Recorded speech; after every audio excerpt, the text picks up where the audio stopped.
जय हिंद दोस्तों, कैसे हैं आप सभी। आप सभी का एनर्जी कैप्सूल की नेक्स्ट क्लास में स्वागत है और उम्मीद है आप अच्छे होंगे, बेहतरीन होंगे, बढ़िया होंगे, अपनी पढ़ाई को अच्छे से कर रहे होंगे। चलिए नेक्स्ट क्लास में हम आगे का पोर्शन क्लियर करते हैं। अभी तक मुझे ऐसा लगता है कि अभी तक जितनी भी क्लासेस हुई हैं उसमें किसी भी स्टूडेंट को कहीं भी कोई दिक्कत नहीं होनी चाहिए और लगभग लगभग मैंने सभी पोर्शन को क्लियर किया है और आज हम ये लास्ट क्लास रखेंगे परसेंटेज की। तो आइए क्वेश्चनों से स्टार्ट करते हैं। ये आपकी क्लास 9 है एनर्जी कैप्सूल की और इसमें क्वेश्चन नंबर 51। एक बार इसको पढ़िए। देखिए क्वेश्चन में क्या कह रहा है।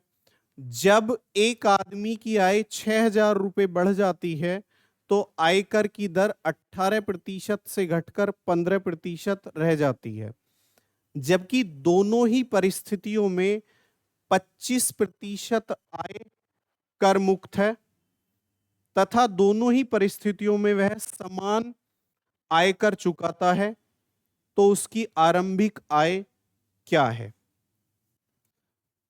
अगर हम इनकम की बात करें तो पहले किसी व्यक्ति को x रुपए मिल रहे थे, अगली बार उसकी सैलरी 6,000 रुपए बढ़ गई। जैसे ही उसकी सैलरी 6,000 रुपए इंक्रीज हुई तो पहले वो टैक्स दे रहा था कितना सर, 18%। सैलरी 6,000 रुपए बढ़ी तो टैक्स डिक्रीज हो गया, घट गया और रह गया 15%। और कह रहे हैं सर दोनों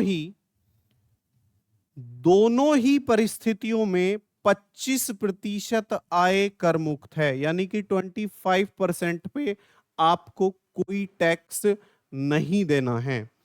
अगर हम बात करें x रुपए, जब उसकी इनकम थी, x रुपए इनकम थी, तब उसे 25% पर कोई टैक्स नहीं देना था, यानी कि सर 100 रुपए पर 25 रुपए, यही मतलब है। 100 में से 25 तो इनकम टैक्स फ्री है, जो बचा बाकी का उस पर कितना देगा वो, 18% इनकम टैक्स देगा। अब सर नेक्स्ट टाइम क्या हुआ, उसकी सैलरी 6,000 रुपए बढ़ गई, अब उसका वेतन हो गया x प्लस 6,000 रुपए। और इस सिचुएशन में भी 25% तो टैक्स फ्री है और कितना टैक्स देना है, 15% यहां पर देना है। 15% टैक्स उसको देना है और लास्ट में कंडीशन है दोनों ही सिचुएशन में वो समान इनकम टैक्स चुकाता है। जब उसने देखा तो उसने पाया कि दोनों ही सिचुएशन में यहां पर सैलरी नॉर्मल थी और इस सिचुएशन में 6,000 रुपए उसके वेतन बढ़ गया, तो दोनों ही सिचुएशन में टैक्स इक्वल था। सॉल्व करते हैं इसको। सर 25/100, 25/100, 100 से 100 फिनिश, 3 से काट दीजिए, 3 6 जा 18, 3 5 जा 15, 6x इक्वल 5x प्लस 5 6 जा 30। 5x को आप इधर लेके आएंगे तो 6x माइनस 5x केवल क्या बचेगा, x इक्वल कितना बचेगा, 30,000 रुपए। तो सर प्रारंभिक आय उसकी कितनी थी, 30,000 रुपए थी। Option C is your right answer. एक बार इसको देख लीजिए आप, 2 सेकंड के लिए मैं वेट करता हूं।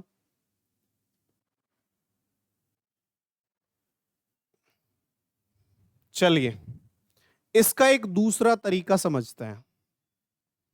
इसका एक दूसरा तरीका सर क्या हो सकता है, अगर आप इस सिचुएशन को समझें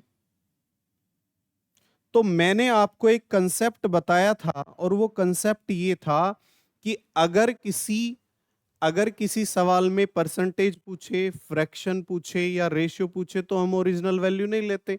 एक सिचुएशन ये थी, लेकिन क्या यहां पर वो पूछा गया, नहीं सर, उसने तो इनकम पूछी है, इनकम पूछी है। लेकिन यहां पर एक नियम आप लागू कर सकते हैं। क्या देख सकते हैं यहां पे आप, दोनों ही सिचुएशन में 25% आय कर मुक्त है। यानी कि जब दोनों ही सिचुएशन में आप 25% पे कोई टैक्स ले ही नहीं रहे, तो अगर मैं इसे लूं या ना लूं कोई फर्क नहीं पड़ता। अगर आप इसे लेंगे तब भी वही बात है, नहीं भी लेंगे तब भी वही बात है। अगर आप यहां पर देखें तो 25/100 से 25/100 कैंसिल हुआ था, क्योंकि दोनों सिचुएशन में ये सेम था।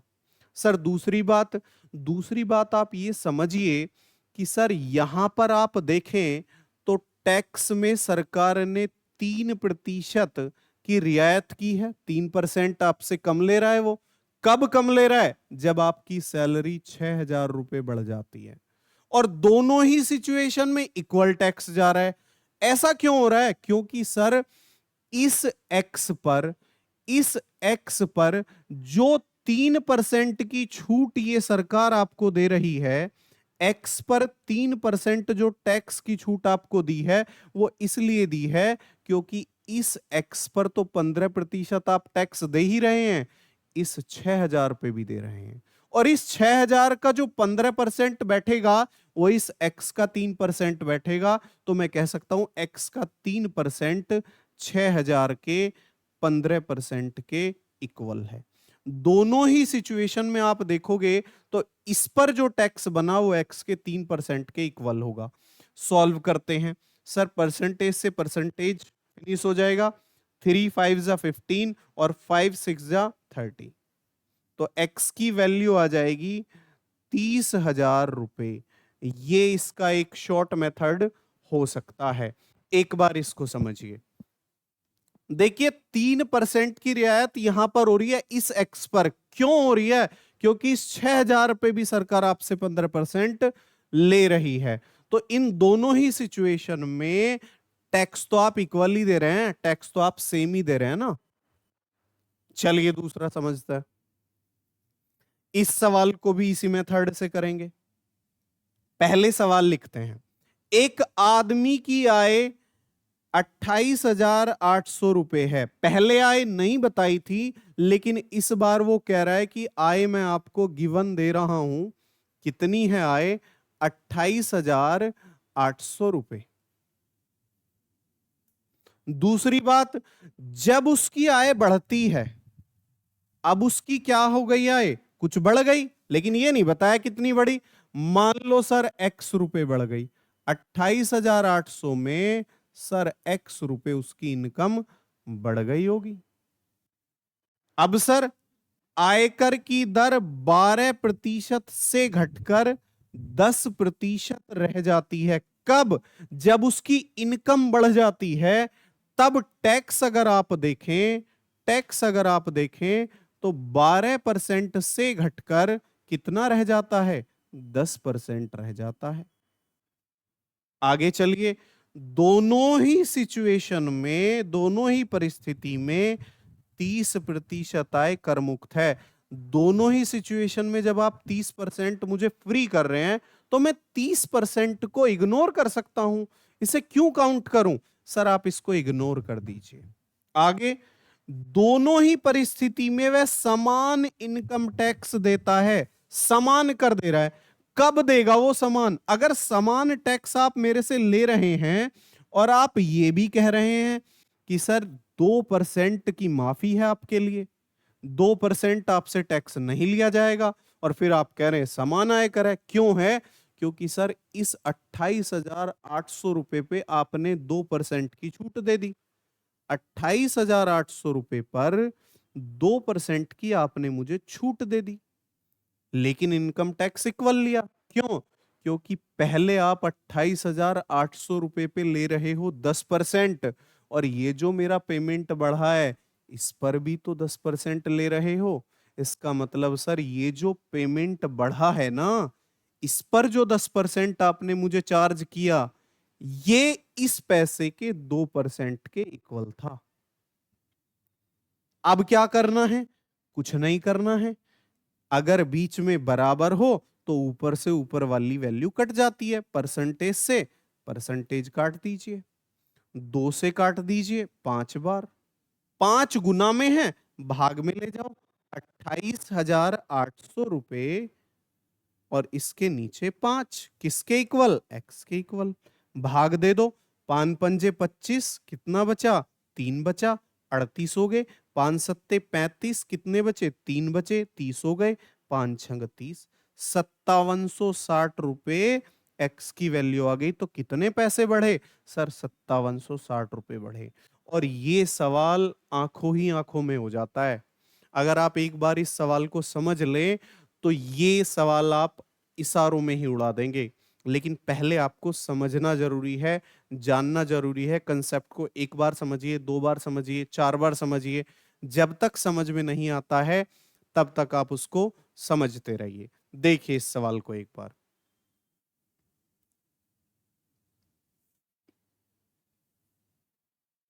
अब पास फेल वाले क्वेश्चन है। एक विद्यार्थी पास हो जाता है, वही विद्यार्थी फेल भी हो जाता है, उसे पास होना है। कैसे पास करवाओगे?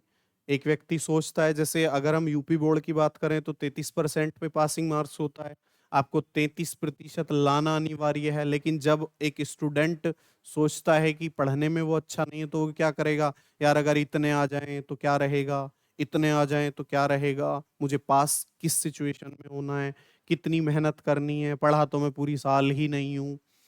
ये सभी सिचुएशन होती हैं। चलिए पहले डिटेल करेंगे, फिर इसको भी शॉर्ट देखेंगे। एक सवाल डिटेल। कोई विद्यार्थी 25% अंक लाता है। आप ये समझ लीजिए, मैं ये मान के चलता हूं ज्यादातर बच्चे यूपी बोर्ड को बिलोंग करते होंगे। और सीबीएसई बोर्ड में तो ग्रेड मिलते हैं, A+ मिलता है, A- मिलता है, B+ मिलता है। तो हम यूपी बोर्ड को टारगेट करते हैं। और यूपी बोर्ड में आप मान लो 10th में हैं और 10th की परीक्षा दे रहे हैं। एक पेपर 100 नंबर का होता है, पेपर होते हैं 6, तो 600 नंबर हो गए। और जब हम अधिकतम अंकों की बात करते हैं, अधिकतम अंकों की बात करते हैं, अधिकतम अंक की बात करते हैं तो 600। लेकिन हमें पता नहीं है तो हम मान लेते हैं अधिकतम अंक x रहेंगे और ये 600 हैं। ये क्या है सर, मैक्सिमम मार्क्स हैं, मैक्सिमम मार्क्स। और इसका 33% उसे ऑल ओवर लेके आना है। एक विद्यार्थी 25% अंक लाता है। किसका 25% अंक लाता है? इस x का, यही तो अधिकतम है, यही तो 600 है, तो इसका लाता है। वो x का 25% अंक लेके आया, 25% अंक लेके आया, तथा 210 अंकों से फेल हो जाता है। 210 अंकों से क्या हो गया, वो फेल हो गया। अगर मैं इस व्यक्ति को 210 नंबर दे दूं तो क्या ये व्यक्ति पास नहीं हो जाएगा? 210 नहीं आए, मैंने फिर भी दे दिए, तो ये व्यक्ति क्या हो गया सर, पास हो गया। दूसरी सिचुएशन, यदि वह 55% अंक लाता तो वह 240 अधिक से पास हो जाता। 240 अधिक से पास हो जाता। यानी कि सर अगर वही विद्यार्थी ये इमेजिन कर रहा है कि अगर तू 55% अंक लेके आए तो पास तो तू हो जाएगा, तेरे 240 नंबर और ज्यादा आ जाएंगे। लेकिन अगर ये 240 नंबर मैं उसे दूं ही ना, घटा दूं, तो यहां भी पास हुआ। दोनों ही सिचुएशन में मैंने क्या किया, पास करवाया। यानी कि सर ये क्या है, पासिंग मार्क्स हैं ये, पासिंग मार्क्स, उत्तीर्ण अंक हैं ये, उत्तीर्ण अंक। मैंने केवल उस विद्यार्थी को पास कराया, यहां पर नहीं थे तो दे दिए, यहां ज्यादा थे तो ले लिए। आगे सॉल्व करते हैं। सर यहां 25x है, परसेंटेज इग्नोर करिए थोड़ी देर के लिए। ये 25x है, ये 55x है, ये 55x है, ये 25x है। अगर 25x उधर लेके जाओगे तो क्या 30x नहीं बचेगा? यानी कि 30% गुना x नहीं बचेगा। एक बात। दूसरी बात, सर ये 240 माइनस का है, इधर लेके आओगे तो प्लस में होगा, कितना हो जाएगा, 450 हो जाएगा।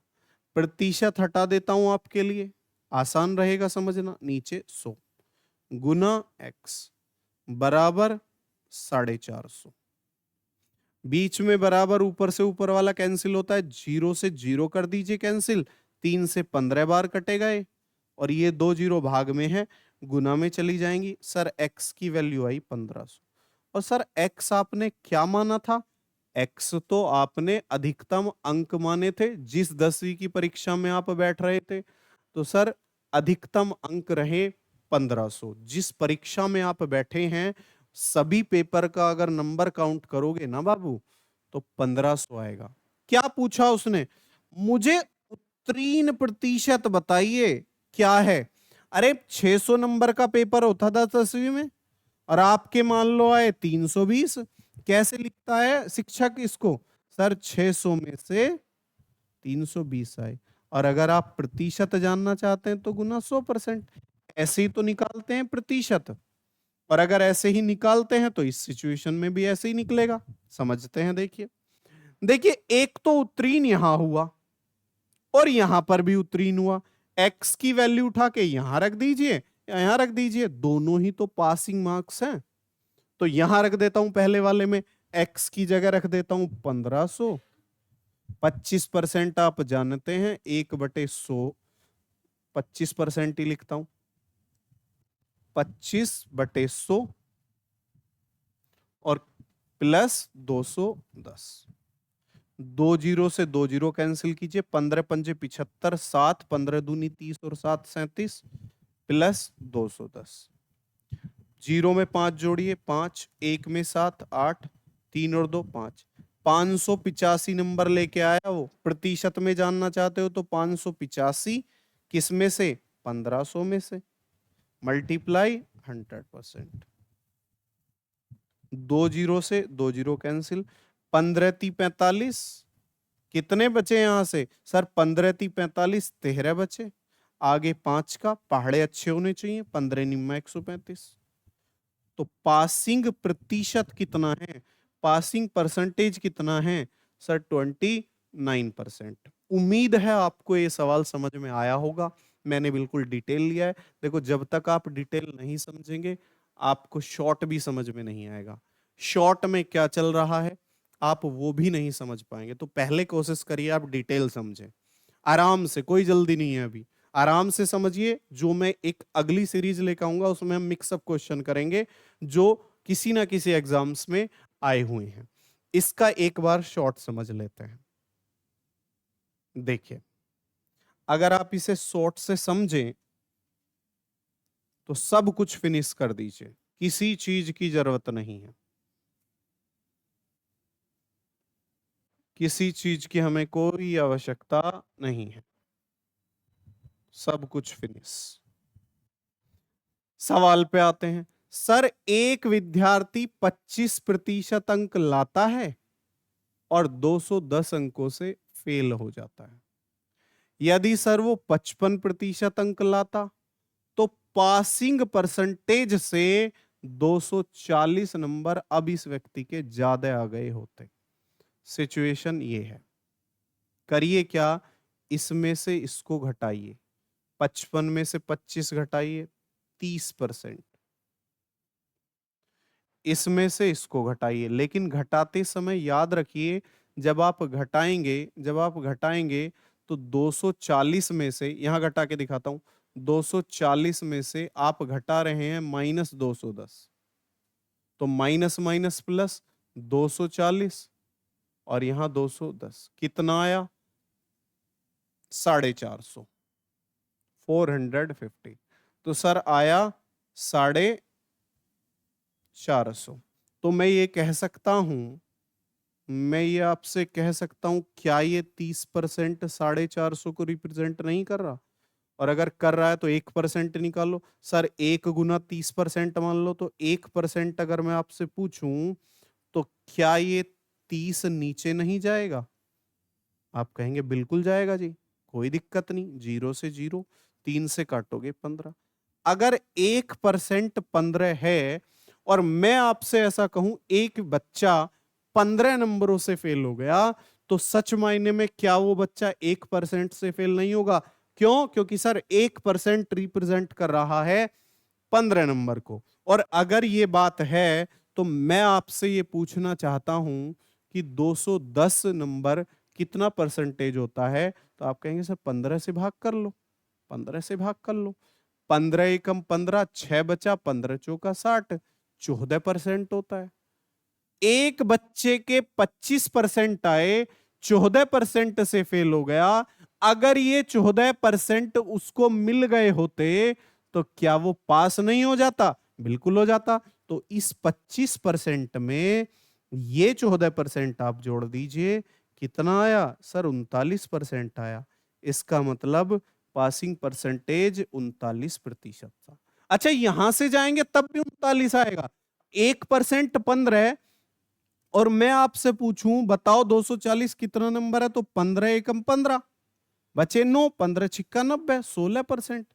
एक व्यक्ति पास हो गया 55% से और 16% ज्यादा लेके आ गया। हमें तो केवल उत्तीर्ण प्रतिशत बताना है। तो सर आप करिए क्या, 55 में से ये 16 घटा दीजिए, क्योंकि ये तो ज्यादा आए हैं। 16 घटाइए। जब आप 16 घटाएंगे, आप तो समझदार हैं, कितना आएगा? 39% ही तो आएगा। ये इसका शॉर्ट था। अब डायरेक्ट हम इसी मेथड को अप्लाई करेंगे। एक विद्यार्थी 36% अंक लाता है और 32 अंकों से फेल हो जाता है। यदि वो 48% अंक लाता तो 64 अधिक अंकों से पास हो जाता। तो 64 ज्यादा आ जाते उसके। क्या करना है? सब्ट्रैक्ट करना है। 48 में से 36 घटाइए, 12%। 64 में से घटाना है 32, लेकिन जब आप घटाने जाएंगे माइनस माइनस प्लस हो जाएगा, तो बेसिकली ये जुड़ ही जाएगा। 4 2 6 और 6 और 3 9। तो मैं ये कह सकता हूं सर 12% 96 को रिप्रेजेंट कर रहा है। 1% बूझो, अरे 12 अट्ठे 96, 8 गुना है। तो मैं ये कह सकता हूं 1% कितना है? 8 नंबरों के बराबर है। और अगर 1% 8 नंबरों के बराबर है तो मुझे बताओ 32 नंबर क्या परसेंट होते हैं? 8 से भाग करो, 8 चौक 32। सर 4% होता है। एक विद्यार्थी फेल हो गया, उसके आए 36%, 4% से फेल हो गया। अगर ये 4% आप उसको दे देते तो क्या जाता? बेचारा पास हो जाता। तो पासिंग परसेंटेज कितना है? सर 40% है पासिंग परसेंटेज। आप दूसरे मेथड को भी अप्लाई करेंगे, सेम आंसर आएगा, नो चेंज। एक बार 2 सेकंड के लिए आप इसको देखिए, कहीं दिक्कत है? कोई दिक्कत नहीं है। हम हैं, हम हैं तो क्या गम है।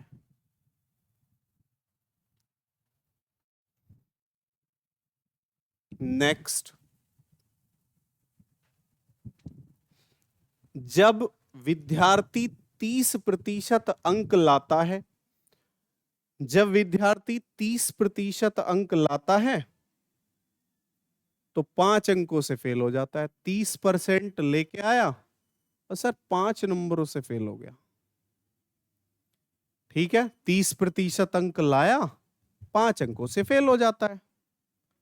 जब वह 40% लाता है तो वह उत्तीर्ण अंक से 10 अंक अधिक लाता है। जब उसके 40% नंबर आए तो इस बार तो उत्तीर्ण से भी 10 नंबर ज्यादा आ गए उसके। क्या करें? घटाइए, सब्ट्रैक्ट कीजिए। 40 में से 30, 10%। यहां सब्ट्रैक्ट कीजिए, 10 में से 5 घटाएंगे तो माइनस माइनस प्लस हो जाएगा, और 10 और 5 कितना हो जाएगा? 15। तो मैं ये कह सकता हूं कि 10% 15 को रिप्रेजेंट करता है। मुझे तो 1% बताना है, तो कितना आएगा सर? 15। ये 10 अपोन में जाएगा।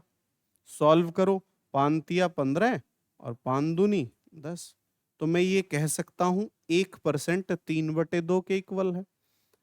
अब हमें क्या पूछा है? सर हमें तो उत्तीर्ण प्रतिशत ही पूछा है, हमें मैक्सिमम मार्क्स की जरूरत नहीं है। हमें तो केवल पासिंग परसेंटेज आप बता दो तो हमारा काम चल जाएगा। तो देखिए क्या करेंगे सर, हमें करना है परसेंटेज में कन्वर्ट। 1% 3/2 तो 5 नंबर बताओ कैसे करोगे? 3/2 से भाग करेंगे। और यू तो हम जाने ये 2 ऊपर जाता है, तो 5 दूनी 10/3। शुरू में ही समझाया था 3 से भाग जा रहा है, तो 3 तिया 9 और 1 10। 3 सही 1/3, और ये क्या है? परसेंटेज है। वो 3 सही 1/3% से फेल हो गया। अगर उसे ये नंबर मिल गए होते तो वो पास हो जाता। तो दे दो उसे ये नंबर। 30 में या 30% में आप जोड़ दीजिए 3 सही 1/3%। जोड़ने का तरीका बताया था, किसी नंबर में कोई मिक्स फ्रैक्शन ऐड करनी है तो डायरेक्ट ही जोड़ दो बस। 30 में 3 जोड़ो, 33 सही 1/3%। 33:1/3 is your right answer and option C.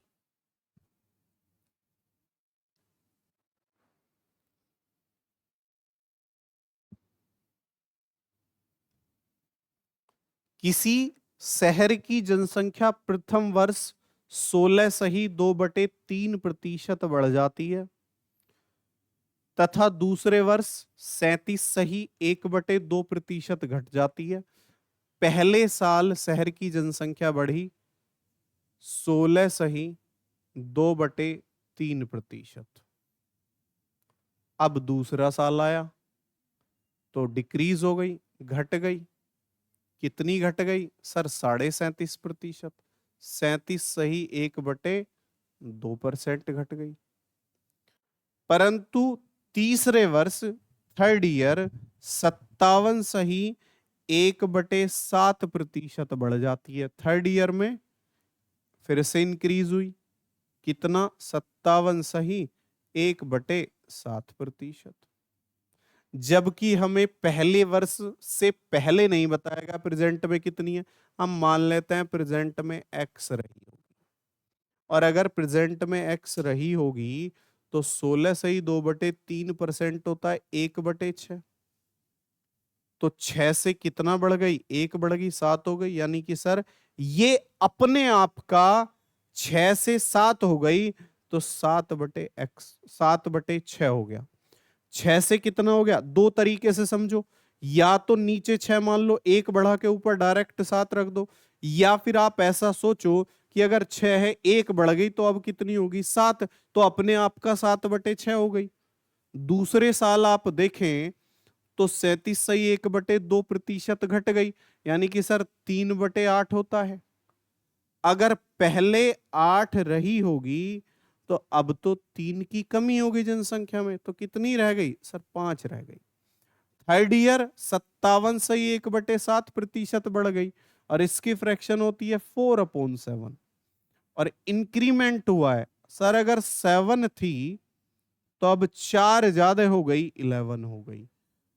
और अगर हम देखें तो उसने कहा है वर्तमान जनसंख्या ज्ञात करो, जबकि 3 वर्ष बाद जनसंख्या 1,65,000 हो जाती है।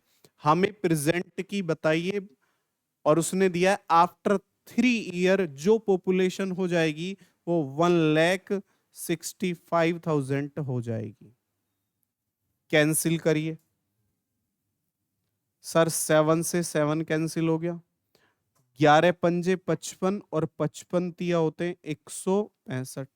यहां देखे तो 8 छिंग 48, 8 छिंग 48, 48 की 3 में गुना करेंगे तो होता है 144, और 3 जीरो पीछे एज इट इज आएंगी। तो x की वैल्यू कितनी आई? x की वैल्यू आई 1,44,000।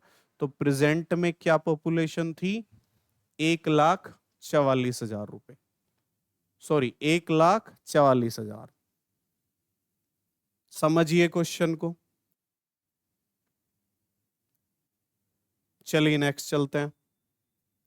अब इलेक्शन की बात करते हैं। इलेक्शन को आपको मैं एक नए अंदाज में समझाता हूं। देखिए, मान लीजिए जब आप इलेक्शन की बात करेंगे जब आप इलेक्शन की बात करेंगे तो आपको कुछ महसूस करना होगा, महसूस करना जरूरी है। अगर आप इलेक्शन की बात कर रहे हैं तो इलेक्शन में आपके लिए समझना जरूरी है कि इलेक्शन वास्तव में होता क्या है। सवाल अगर हमसे नहीं हो पा रहे हैं तो क्यों नहीं हो पा रहे, क्या उसका रीजन है। जब आप इलेक्शन की बात करें तो अगर आप किसी गांव से बिलोंग करते हैं तो वो गांव आपका है और आप हैं उस गांव के सिंघम। तो उस गांव में आप अपने आप को महसूस कीजिए। अगर किसी कस्बे में आप रहते हैं तो उस कस्बे को अपना महसूस करिए और उस कस्बे से उस उस कस्बे से रिलेटेड सोचिए। अगर आपको ये कंसेप्ट अच्छे से समझना है, अगर आप किसी शहर में रहते हैं तो आप उस शहर को खुद एज्यूम कर लीजिए। मैं तो गांव में रहता हूं, मेरा गांव है, ठीक है। अगर मेरा अपना गांव है तो मैं गांव को मान लेता हूं। और जब भी कोई चुनाव आते हैं, प्रधानी के आते हैं, जिला पंचायत के आते हैं या अदर कोई आते हैं, तो उसमें क्या होती है, जनगणना होती है, ठीक है। जन जन की गणना होती है। उसमें ये देखा जाता है कि मृत्यु किसकी हुई है, उसे लिस्ट में से हटा दीजिए, उसके आगे लिख दीजिए मृतक, और जिसका जन्म हुआ है उसे ऐड कर लीजिए और 18 वर्ष के बाद उसका वोटिंग लिस्ट में नाम आ जाएगा। यही तरीका होता है। और अगर यही तरीका होता है तो इसी तरीके को समझते हैं। मान लो हमारे गांव कस्बे शहर में 5,000 वोट हैं। हमें सरकारी कर्मचारियों ने एक सूची बनाई और उस सूची को बोलते हैं मतदाता सूची। मतदाता सूची, इंग्लिश में इसको बोलते हैं वोटिंग लिस्ट। Voting list. और मैं इसको रिप्रेजेंट करूंगा VL से, वोटिंग लिस्ट। और उस वोटिंग लिस्ट में सरकारी कर्मचारियों द्वारा बताया गया कि भैया 5,000 वोट हैं आपके गांव में। अब वोट तो बता दिए, उसके बाद क्या हुआ, उसके बाद कुछ यूं हुआ कि चुनाव का दौर आया और चुनाव के दौर के बाद कुछ लोग गांव से कस्बों में रहने लगे, गांव से शहरों में रहने लगे, और कुछ तो विदेश ही चले गए। तो उनमें से 10% लोग ऐसे हैं जो वोट ही डालने नहीं आए, वोट नहीं किया, वोट ही नहीं किया, वोट नहीं किया इन 10% ने। अगर वोट नहीं किया तो आप 5,000 का अगर 10% निकालें तो आप कहेंगे सर परसेंटेज आपने बताया था 2 जीरो कैंसिल, यानी कि सर 500 लोग तो ऐसे थे जो वोटिंग ही करने नहीं आए। अगर वोटिंग करने नहीं आए और जिस दिन क्या हुआ, जिस दिन हुआ मतदान, मतों का दान, जिस दिन सर वोटिंग हुआ उस दिन वोटिंग कितने डले, इसको शॉर्ट में लिखूंगा V, और वोट डले 500 तो डले नहीं, तो 5,000 में से 500 घटाएंगे तो वोट डले 4,500। और आज से अगर कुछ साल पहले मैं जाऊं तो उस समय लेटर पैड एक होता था और उस पे जो भी कैंडिडेट होते थे उनका क्रम बना गया होता था और उस पे मोहर मारनी होती थी ऐसे। और सिचुएशन कुछ यूं होती थी कि अगर किसी की आयु, ताऊ जी की, चाचा जी की, दादी की या दादा की आयु बहुत ज्यादा है, चश्मा लगा रखा है, आंखें काम नहीं कर रही हैं, तो वो क्या, वो एक ठप्पा मारते थे, स्टैंप मारते थे। जैसे मान लो आप, ये ए है, ए को वोट करना है, और ये बी है, बी को वोट करना है, और इस तरीके से स्टाम्प ऐसा कुछ लग गया। तो जो ए का समर्थक था और जो बी का था वो आपस में ये कहेंगे ये तो हमारी है, ये हमारी है। तो हुआ क्या, इसमें से भी 10% वोट क्या हुए, वो इनवैलिड हो गए, अवैध हो गए। कर्मचारी ने कहा, जो सरकारी कर्मचारी था जो इन वोटों की गिनती कर रहा था, उन्होंने कहा देखो सुनो, लड़ाई करने की कोई जरूरत नहीं है, ना तो मैं इसे वोट दे रहा हूं ना मैं इसे वोट दे रहा हूं, तुम्हारी दोनों की कैंसिल कर रहा हूं। यानी कि सर ये 10% किसी के अकाउंट में नहीं आएंगे, ये 10% तो हम गिनेंगे ही नहीं। अब 10% किसके खराब हुए, यहां से नहीं, ये डली वोट, और इनमें से 10% खराब हुए, तो इस 4500 का भी 10% वोट ऐसे हुए जो डले तो सही लेकिन काउंटिंग में नहीं आए।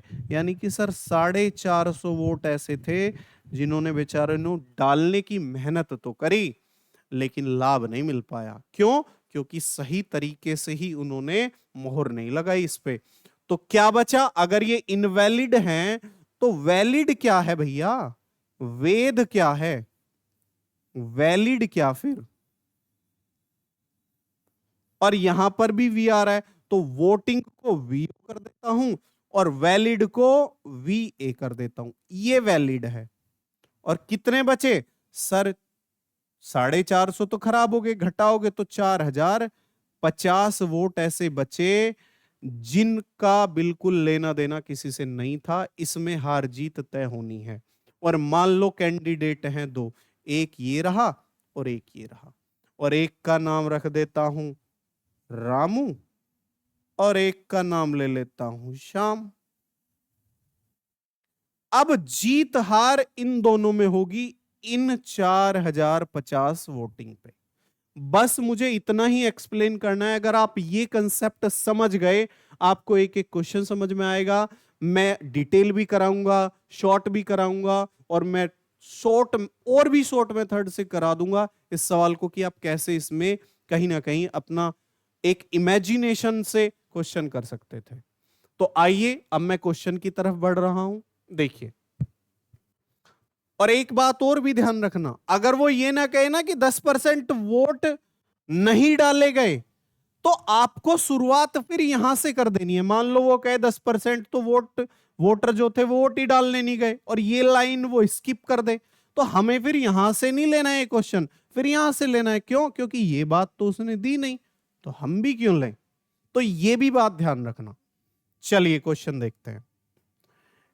किसी चुनाव में दो उम्मीदवार भाग लेते हैं, ठीक है, 20% वोट अवैध घोषित हुए।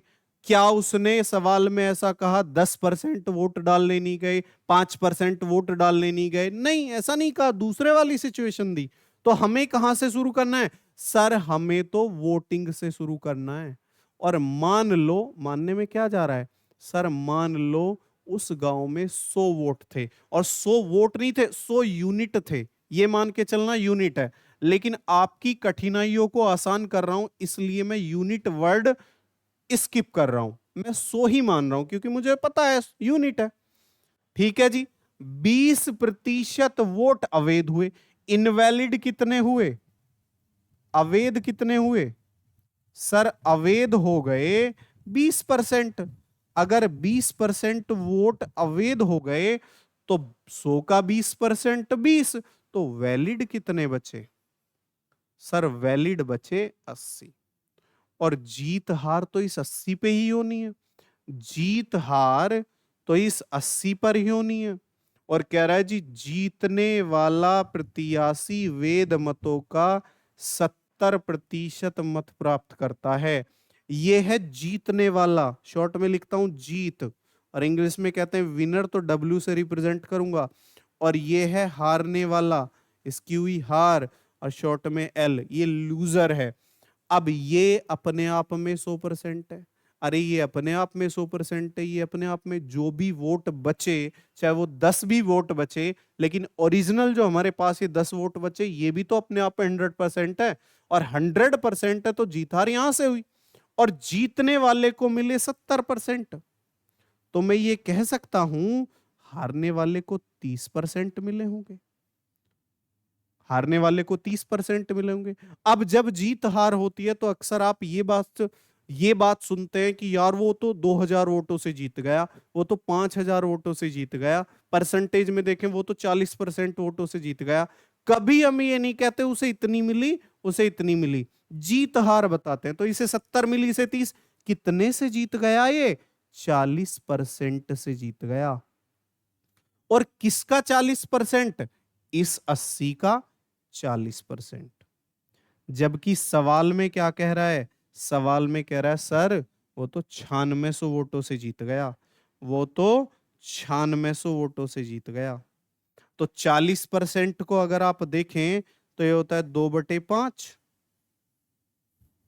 और ये 9600। ऊपर से ऊपर वाला कैंसिल होता है। अगर आप चाहें तो, नहीं समझ में आ रहा कोई दिक्कत नहीं, गुना 1 मान लो, जो भाग का है गुना में ले जाओ, जो गुना का है भाग में ले जाओ। देखो 1 यूनिट निकाल लूं तो 9600, ये भाग में है गुना में ले जाओ, ये गुना का है भाग में ले जाओ, 80 गुना 5, सॉरी 2। सॉल्व करो सर, 0 से 0 कैंसिल, 8 दूनी 16, 16 छिक्कम 96, 60 पंजे 300। 1 यूनिट आया 300। और सर अगर 1 यूनिट 300 आया, मैं आपसे पूछूं मुझे 80 यूनिट बताइए, तो 80 गुना 300, 8 तिया 24। सर वैलिड वोट कितने थे, वेद मत कितने थे, तो वेद मत थे 24,000। अगर मैं आपसे पूछूं बताओ वोटिंग मतदान कितने का हुआ, गुना 300, 30,000। तो मतदान हुआ 30,000। 30,000 मतदान हुआ, उसमें से 24,000 वोट ऐसे थे जो वैध थे, वैलिड थे। इसका मतलब इनवैलिड अपने आप कह देंगे आप 6,000 थे। तो कह रहा है वेद मत ज्ञात करो, वेद मत ज्ञात करो। तो वेद मत कितने थे, 24,000। Option D is your right answer. पहले आप एक बार इसको समझिए, फिर मैं इसका दूसरा तरीका एक्सप्लेन करता हूं। एक बार इसको देखिए।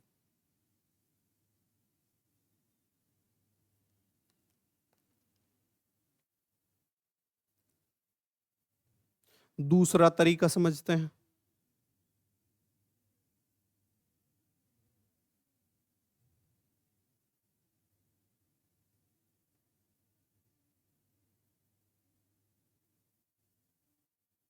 देखिए दूसरा तरीका, इसका दूसरा तरीका यह है,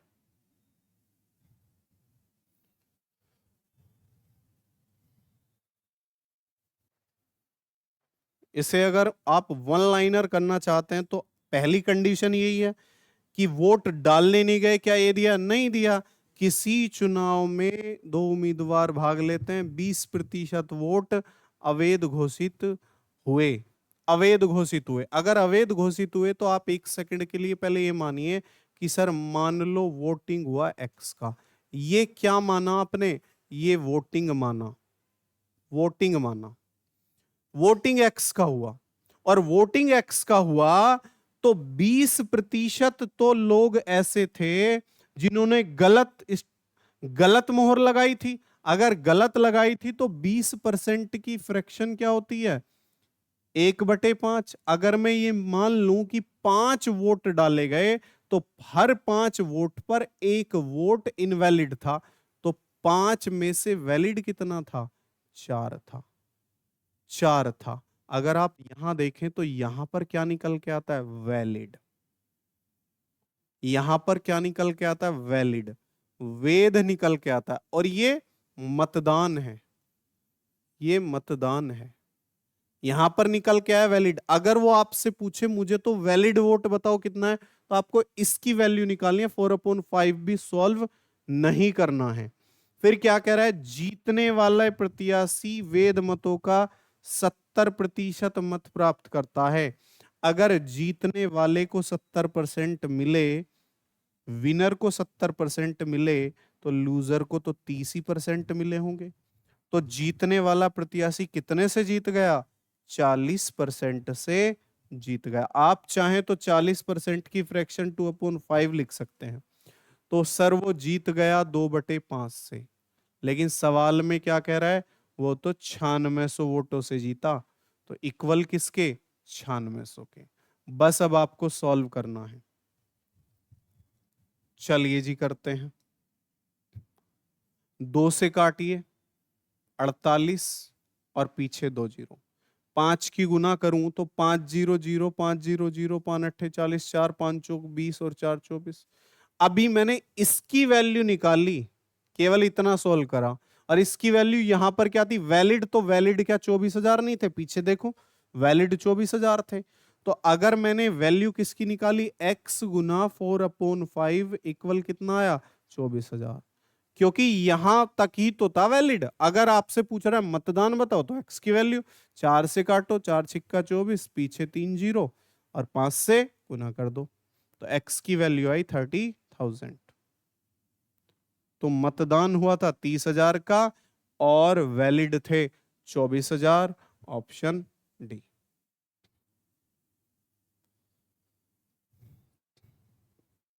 नेक्स्ट देखिए एक बार आप,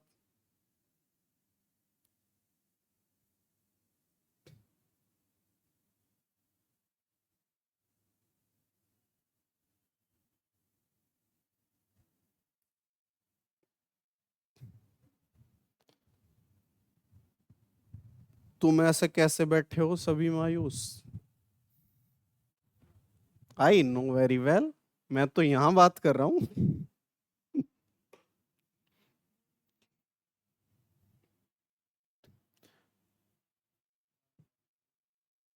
थकान हो रही है, मुझे नहीं, तुम्हें। चलिए नेक्स्ट क्वेश्चन, इसको डायरेक्ट करते हैं या पहले तरीके से ही करते हैं। किसी चुनाव में दो उम्मीदवार थे, 20% मतदाता ने वोट नहीं डाला। इस बार वोटिंग लिस्ट से शुरू करना है, वीएल से शुरू करना है। सर वोटिंग लिस्ट में मान लो 100 यूनिट वोट थे, यूनिट नहीं लिख रहा हूं, बस मानना है। 12:1/2% वोट इनवैलिड हो गए। सर 12.5% की फ्रैक्शन होती है, क्या होती है भैया? 1/8। या तो 1/8 और 1/8 करें, 12.5%। अरे रे रे रे रे, in an election two candidates participated 20% voters did not vote. और ये 12.5%, इसका तो कुछ तो इसमें एरर है, 12.5% तो नहीं कटेगा ये। ना ना ना ना, इसे स्किप करो, नेक्स्ट देखो।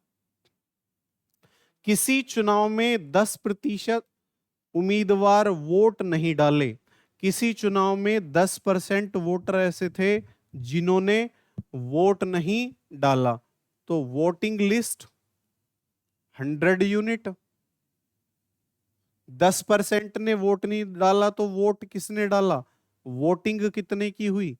सर 100 का 10%, 10 घटाओ तो 90।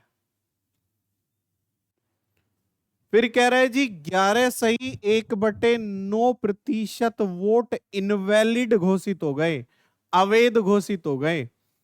तो 11 सही 1/9% की फ्रैक्शन कितनी होती है? 1/9 होती है। तो निकाल लो, 90 का 1/9 10 होता है, निकाल के भी दिखा देता हूं। 9 धाम 90, यू भी मेहनत मुझे ही करनी पड़ेगी। 10 घटा दो, इसका मतलब सर 11 सही 1/9% अगर इनवैलिड हो गए तो वैलिड कितने बचे? वैलिड कितने बचे सर? तो सर वैलिड तो 80 ही बचे। और आपने बताया था जीत हार तो वैलिड की होती है, जीत हार तो वैलिड पर ही होती है। यहां पर ही विनर होगा और यहीं पर लूजर होगा, जीतने और हारने वाला तो यही होगा। तो देखो जी, जीतने वाले प्रत्याशी ने वेद मतों का 75% मत प्राप्त किया और कितने से जीत गया? 2000 वोटों से जीत गया। इसको मिले 75% और हम तो जानते हैं ये अपने आप में 100% है, तो हारने वाले को 25% मिले होंगे। कितने से जीत गया है सर? ये 50% से जीत गया। किसका 50%? इस 80 का। जबकि सवाल में कह रहा है वो इससे नहीं जीता, वो तो सच मायने में 2000 वोटों से जीता। तो 50% आप जानते हैं 1/2, 1/2 से इसे कैंसिल करेंगे तो 40 यूनिट रिप्रेजेंट कर रहा है 2000 को। जीरो से जीरो कैंसिल आउट, 50 चौक 200, तो 1 यूनिट 50। और अगर सर 1 यूनिट 50 है तो यहां पर भी लगा दो गुना 50, तो 8 पंजे 40, 4000 वैलिड वोट थे। यहां पर भी मल्टीप्लाई 50, 9 पंजे 4500, 4500 वोटिंग हुआ था, मतदान हुआ था। यहां पर भी मल्टीप्लाई 50, 5000 मतदाता सूची में मतदाता थे। तो सर ऑप्शन ए मतदाता, पंजीकृत मतदाताओं की संख्या बताओ तो वो कितनी रहेगी सर? 5000 रहेगी। देखिए इसको, शॉर्ट तो इसको भी है, उसी तरीके से करेंगे जैसे अभी हम करते आ रहे हैं। एक निगाह मात्र देख लीजिए इसको, और इसको करेंगे पहले, इसी को ही दूसरे तरीके से करेंगे क्योंकि अभी तो इसका भी शॉर्ट रह गया। चलिए इसको करते हैं।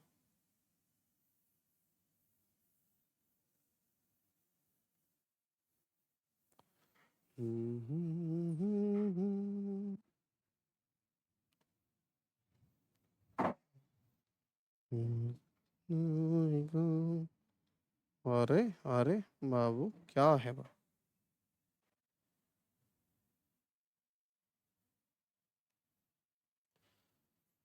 क्यों गुस्सा हो रहा है भाई?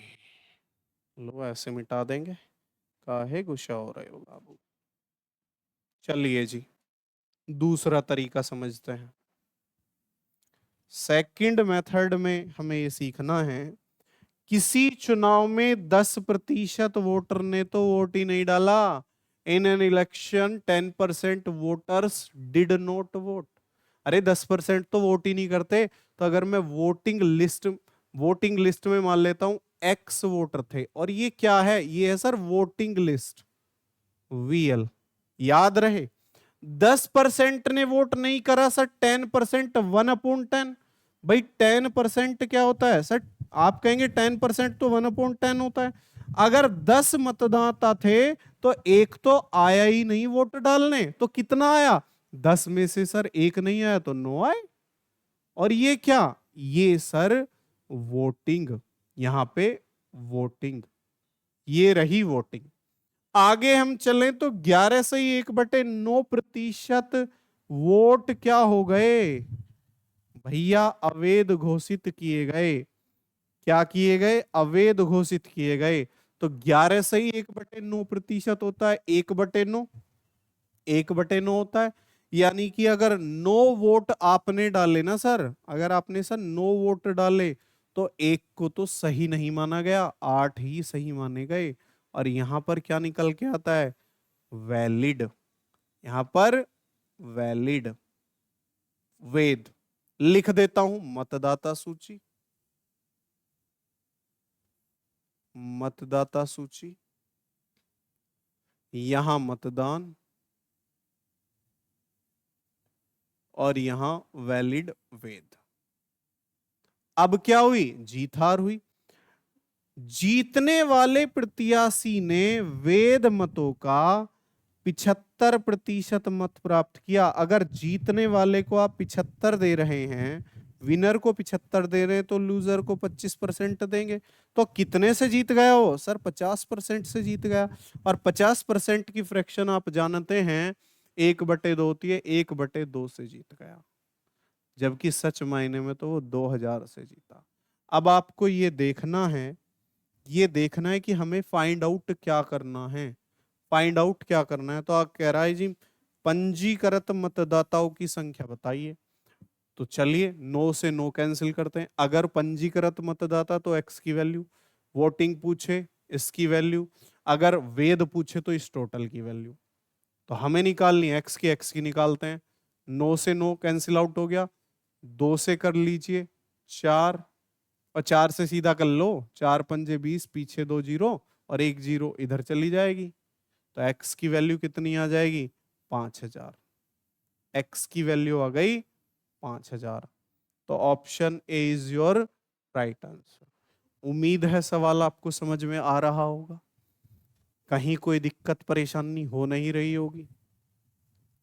आप समझिए, देखिए कंसेप्ट पे आपका अगर फोकस कंसेप्ट पे रहेगा तो सवाल आपको समझ में आएगा। अदरवाइज नहीं आएगा, आप कितनी भी प्रैक्टिस कर लीजिए। फिर आप केवल और केवल क्या कर रहे हैं, जैसे जीएस याद कर रहे हैं वैसे ही मैथ भी याद कर रहे हैं कि नहीं जी बस शॉर्ट ट्रिक ही करा दो। नेक्स्ट, किसी चुनाव में दो उम्मीदवार थे, 20% ने, किसी चुनाव में दो उम्मीदवार थे, 20% ने वोट ही नहीं डाला। तो हम मान लेते हैं वोटिंग लिस्ट में क्या है सर, 100 यूनिट वोट रहे होंगे, 20% ने वोट नहीं डाला, तो वोटिंग कितने की हुई, 20 घटा दो 80 की तो हुई होगी। जिनमें से 600 वोट अवैध, 600 वोट अवैध। इससे पहले अगर आप सवाल पे जाएं तो इससे पहले उसने कहा क्या कि 11 सही 1/9% वोट अवैध हुए। यहां पर दिया था परसेंटेज, लेकिन अगर इससे नेक्स्ट क्वेश्चन में आप देखें तो यहां पर परसेंटेज नहीं दिया हुआ है, यहां पर संख्या दी हुई है, 600 वोट अवैध हो गए। आप यूं समझिए कि अगर मैं इसमें 80 में से 600 घटाऊं तो क्या पता लग पाएगा, बिल्कुल नहीं लग पाएगा। ये तो उस वाली हो गई कि अगर मैं आपसे कहूं कि आप 10 रुपए में से 100 ग्राम घटा दीजिए, या मैं आपसे कहूं आप 100 रुपए में से 50 ग्राम घटा दीजिए, या चलो जोड़ने के लिए कह देता हूं, तो आप एक बात कहेंगे कि सर अगर आप मेरे से ये कहें ना कि 10 रुपए में 5 रुपए जोड़ दो या घटा दो, तो मैं 1 सेकंड में बता दूंगा 15 रुपए होते हैं, मुझे कोई दिक्कत नहीं है। लेकिन सर 100 रुपए में 50 ग्राम कैसे जुड़ेंगे, 10 रुपए में से 100 ग्राम कैसे घटेगा? क्यों नहीं घटा पा रहे आप? क्योंकि सर इसकी यूनिट रुपए है और इसकी यूनिट ग्राम है। यहां पर रुपए है और यहां पर ग्राम है, और रुपए में से ग्राम नहीं घटते। इकाई समान होनी चाहिए। अगर इकाई समान नहीं है तो आप सब्ट्रैक्ट तो छोड़ो, कुछ भी नहीं कर सकते, ना सब्ट्रैक्ट कर सकते हैं, ना मल्टीप्लाई कर सकते हैं, ना डिवाइड कर सकते हैं, ना ऐड कर सकते हैं। तो फिर सर वापिस अगर सवाल देखें तो आप इसमें से 600 नहीं घटा सकते, और घटाने हैं हमारी मजबूरी, हमें तो घटाने हैं, मजबूरी है हमारी। फिर क्या करें? फिर ये करिए, एकमात्र ऑप्शन ये है, आप इसको एक्स मान लीजिए। जब आप इसको x मानेंगे, और आप तो समझदार हैं, आप जानते हैं x की वैल्यू तो कुछ भी हो सकती है, ये तो एक वेरिएबल है, और अगर वेरिएबल है कुछ भी हो सकती है, और हमें बताने हैं वैलिड, तो आप आराम से बता सकते हैं सर 80x में से 600 अगर इनवैलिड मैं घटा दूंगा तो जो सर बचे होंगे ना वो वैलिड ही बचे होंगे, जो बचे होंगे वो क्या बचे होंगे सर, वैलिड ही वैलिड ही बचे होंगे। क्लियर है बात? वैलिड ही बचे होंगे। उसके बाद सर अगर वैलिड बचे हैं तो जीत और हार तो यहीं से होती है। चलिए जी, यहां विनर रहेगा, यहां लूजर रहेगा। जीतने वाला कितने लेके आ गया सर, 75%। जीतने वाले को क्या मिला, 75%। तो लूजर को कितना मिला होगा सर, 25%, क्योंकि बताया था आपने 100% होता है। तो कितने से जीत गया वो सर, 50% से जीत गया। किसका 50%? 80x-600, 80x-600 से क्या हो गया, विन हो गया वो। जबकि सच मायने में आप देखें तो वो 1500 वोटों से जीत गया। आप सच मायने में देखें तो वो 1500 वोटों से जीत गया, तो इक्वल 1500। सॉल्व कीजिए, 80x-600, 50% 1/2, 1500, 2 डिवाइड में मल्टीप्लाई में ले जाओ 3000, ये माइनस का है प्लस में जाएगा, और यहां 80x, तो 3 में 600 जोड़ेंगे 3600, 80 को अपोन में ले जाओ, जीरो से जीरो कैंसिल आउट हो जाएगी, 8 चौक 32 और 8 पंजे 40। सर 45 आ गई x की वैल्यू, तो रख दो x की वैल्यू 45। कहाँ रखें? यहीं रख लो x की वैल्यू, यहीं रखो। तो 100 मल्टीप्लाई 45, तो 4500 थे वोटिंग लिस्ट में। और जो भी पूछे यहां भी रख दो 45, जो भी आए वही आपका आंसर। तो हमसे पूछा है पंजीकृत मतदाताओं की संख्या बताओ, तो पंजीकृत मतदाताओं की संख्या कितनी रहेगी? 4500। Option A is your right answer. ऐसा नहीं है ऐसा सवाल जब आएगा तो इसमें टाइम लगेगा, नहीं। आपको क्वेश्चन की अप्रोच क्या है, आप क्वेश्चन पे अप्रोच क्या लगा रहे हैं, वो बहुत जरूरी है। एक तो इस क्वेश्चन को आप ऐसे कर लीजिए, दूसरा मैं आपसे ये कहूंगा कि इस क्वेश्चन को आप ऐसे ना करके, अगर आप इसमें थोड़ा सा भी दिमाग लगा लें और आप इस क्वेश्चन को ऐसे ना करके ऐसे देखें कि आप थोड़ी देर के लिए मान लीजिए, क्योंकि गणित का तो नाम ही मानना है।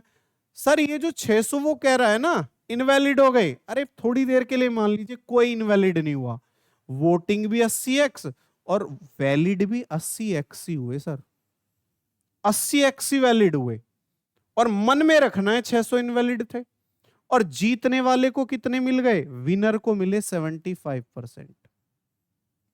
सर लूजर को मिले 25%। कितने से जीत गया ये? 50% से। किसके 50% से? 80 के 50% से। जबकि सच मायने में कितने से जीता वो? तो आप कहेंगे सर वो जीता 1500 से। तो 80x 50% 1/2, यहां 1500, 2 डिवाइड में मल्टीप्लाई में करो, 80x इक्वल टू 3000। अब हमने सर 80x की वैल्यू निकाल ली, लेकिन यहीं पर ही बस एक बात ध्यान रखना, क्या कि सर 600 वोट जो ये आपने बताया था इनवैलिड हैं, बस उसे यहां पे जोड़ दीजिएगा, यहां पर जोड़ दीजिएगा उसको। तो 80x की वैल्यू क्या मिल जाएगी हमें? 80x की वैल्यू हमें मिल जाएगी 3600 और x की वैल्यू आ जाएगी 45। तो हमसे पूछा है मतदाता सूची में, तो भैया 100 गुना 45, वोटिंग लिस्ट में 4500 मतदाता थे। यहां पर मैंने 600 जो इनवैलिड वो बोल रहा था उसको कहीं ना कहीं थोड़ी देर के लिए साइड किया और वापस से वहीं लेके आ गया। वरना आप पिछले सवाल में देखें तो पिछले सवाल में आप इस 600 को यहां पर उठा के रख रहे थे, यहां पर भी लेके आए, यहां पर भी लेके आए, और कहीं ना कहीं ये बोझ बन गया हम पे। जबकि यहां पर आप देखें तो मैंने इस 600 को बस एक बार लास्ट में ऐड कर दिया है और बस इतने ही मात्र से मेरा काम खत्म हो गया है। क्लियर है? देखिए नेक्स्ट चलते हैं। नेक्स्ट है क्या? चलिए जी, ये तो फिनिश हो गया है। और अगर ये फिनिश हो गया है तो मुझे ऐसा लगता है परसेंटेज की जो आपकी क्लास थी वो लगभग मैंने, आज तो क्लास 9 थी, तो 9 क्लासेस में मैंने इसको परसेंटेज को फिनिश कराया है। और मेरे हिसाब से ये तो मैं नहीं कह सकता कि 100% हो गया होगा, लेकिन मैं ये कह सकता हूं कि मैंने सभी कंसेप्ट को इंक्लूड किया है। एक आध कोई कंसेप्ट छूट गया हो तो आप मुझे कमेंट में बोल सकते हैं, मैं उसको देख सकता हूं, लेकिन मेरे हिसाब से मैंने लगभग लगभग परसेंटेज का बेसिक आपको बहुत अच्छे से एक्सप्लेन किया है। एक जीरो से क्वेश्चन उठाया है और मॉडरेट लेवल पे मैं लेके गया हूं। जबकि थोड़ी तैयारी तो स्टूडेंट को भी करनी होगी, किसी भी बुक से तैयारी कर लीजिए तो कहीं ना कहीं आपको वो अप्रोच मिल जाएगी जो आप चाहते हैं। ठीक है नहीं? और 9 क्लास मेरे हिसाब से काफी हैं। इससे ज्यादा क्लास लूंगा तो आप ही बोर हो जाओगे, क्योंकि परसेंटेज तो देखो अथाह है, इसमें जितने क्वेश्चन आप ले सकते हो तो ले सकते हो, कोई दिक्कत नहीं है। बाकी आज के लिए इतना रखते हैं। मेरे हिसाब से परसेंटेज में इतना ही काफ़ी रहेगा। बाकी आपसे नेक्स्ट क्लास में मिलेंगे। आज के लिए थैंक यू वेरी मच। ख़्याल रखिए अपना। Have a nice day. जय हिंद।